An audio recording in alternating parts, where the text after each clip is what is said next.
Have you ever wondered what to do when you don't use a credit card anymore? Or how about when you're paying for an annual fee that you don't find value in anymore? Your first thought may be to just cancel the card, but that is not where your mind should go to first. Today, we'll talk about what you should do instead, as well as some exceptions to this rule. Before we jump into things, please consider hitting the subscribe button down below and giving the video a like. And be sure to check out the links down below to learn more about other credit cards. But now, let's jump into the video. Before talking about the effects of canceling a credit card, we must first understand how your credit score is calculated. Your credit score is composed of a variety of factors: your payments history, amounts owed, new credit, length of credit history, and credit mix. The categories we'll talk about today are amounts owed and length of credit history. So first, amounts owed. The most significant factor with amounts owed is credit utilization. Credit utilization is calculated by taking the amount of debt you have divided by your total credit available.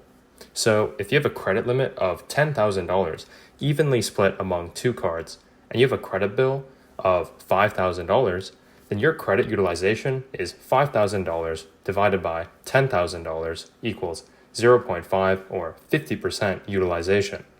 You want this number to be as low as possible, generally at least below 30%, but ideally below 10%. Next is length of credit history. So length of credit history takes a few factors into account, namely the age of your oldest account and also the average age of accounts. Age of your oldest account is self-explanatory. It's how old your oldest credit card is. For average age of accounts, you take a simple average of all of your credit card accounts. So if you had two credit cards, one card that was opened 10 years ago and another card that was opened 8 years ago, then your average age of accounts is 10 plus 8 divided by 2 equals 9 years. So, why is canceling a credit card bad? So first, credit utilization. If we look back at the credit utilization example, and you go ahead and close one of those credit cards, then your total credit line now drops to $5,000. This means that your credit utilization will now be $5,000 divided by $5,000, which equals 100% credit utilization, which is extremely bad for your score. As mentioned earlier, you want to keep your credit utilization as low as possible. So by closing one of your cards, you decrease the amount of total credit limit you have. So if you keep the spending the exact same, then your credit utilization will increase, therefore decreasing your credit score. Now, for age of accounts, using the same example as before with a 10-year-old card and an 8-year-old card, let's say you decide to close that 10-year-old card. Now, your oldest account drops from 10 years down to 8 years, and your average age of accounts drops from 9 years down to 8 divided by 1 equals 8 years. Both of these factors will have a negative impact on your credit score. But for the keen-eyed viewer, you might be thinking, what if I just close my 8-year-old card? Then my age of oldest account will stay at 10 years, while my average age of accounts will increase from 9 years up to 10 years, which will increase my credit score. While yes, this thinking is totally 100% correct, this is really only a good line of thinking if you never plan to open another credit card in the future. The reason is that, say you close that 8-year-old card, so you just have the one credit card that is 10 years old. If you now open a new card, your average age of accounts will be 10 plus 0 divided by 2 equals 5 years.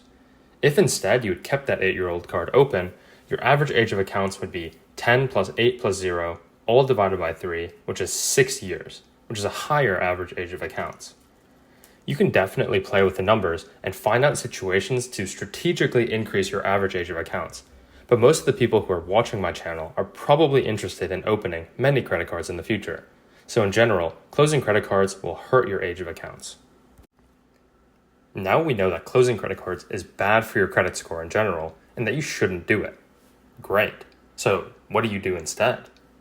Well, the answer to that is product changing. So product changing is exactly what it sounds like. It's when you convert your credit card into a different type of credit card. An example is, you can product change your Chase Sapphire Preferred, which has a $95 annual fee, into a Chase Freedom Flex, which has a $0 annual fee. This is perfect because product changing preserves your credit line as well as the credit history of the card, meaning that your credit utilization and age of accounts are completely unaffected. So if you can product change your card into a no annual fee card, then you preserve your credit score while also completely avoiding the annual fee. Woohoo! That's a win-win. But what's the catch? Well, there are some important rules when product changing that you must be aware of. So you can only product change within the same family of cards. So for example, you can product change within any Chase Freedom or Chase Sapphire cards. So for example, from the Chase Sapphire Preferred down to the Chase Freedom Flex, but you can't product change a Chase Freedom card into a Southwest card, even though they're both issued by Chase Bank. You also can't product change from a personal card to a business card or vice versa. And lastly, you generally must wait at least a year before product changing between cards. Aside from that, if you're able to find a product tree that you can product change within, then you can maneuver between different products as you like. So then, is it ever okay to cancel a card? Well, whether or not you should cancel a card really comes down to whether you can, first, downgrade to a no annual fee card, or second, still manage to find positive value in that card. If you can downgrade to a no annual fee card, then you are losing nothing by holding the card and also preserving your credit score, so that should be your first option. However, you may come to find that there are product families that don't have a no annual fee option. One of the biggest examples of this is the Amex Green, Gold, and Platinum cards. You can only product change within these three cards, and they all have annual fees of at least $150. So in this case, you can't avoid the annual fee with product changing. So now, you must ask yourself if you still find positive value from the card.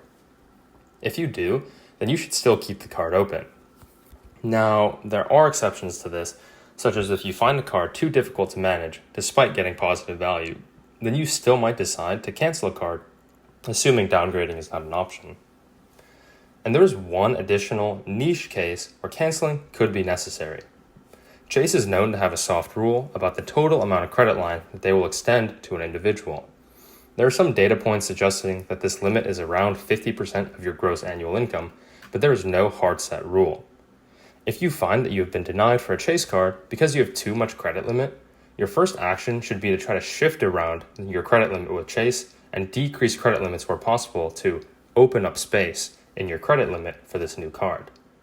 If, however, you find yourself unable to decrease any credit limits, then canceling a card may be your only option. Definitely weigh whether the benefits of the card are worth the hit to your credit score and strategically pick which card you close. But this is a situation where it might make sense to close a card. Ultimately, people should generally try to avoid closing credit cards where possible, but there are certain situations where it might make sense to do so. As with everything in the credit card game, you must evaluate your own circumstances to determine the best course of action for yourself. But hopefully you learned something new from this video. If you did, again, be sure to hit the like button and subscribe down below. Make sure to check out my website in the description where I talk a bit more about my own credit card journey and attach some helpful tools for you.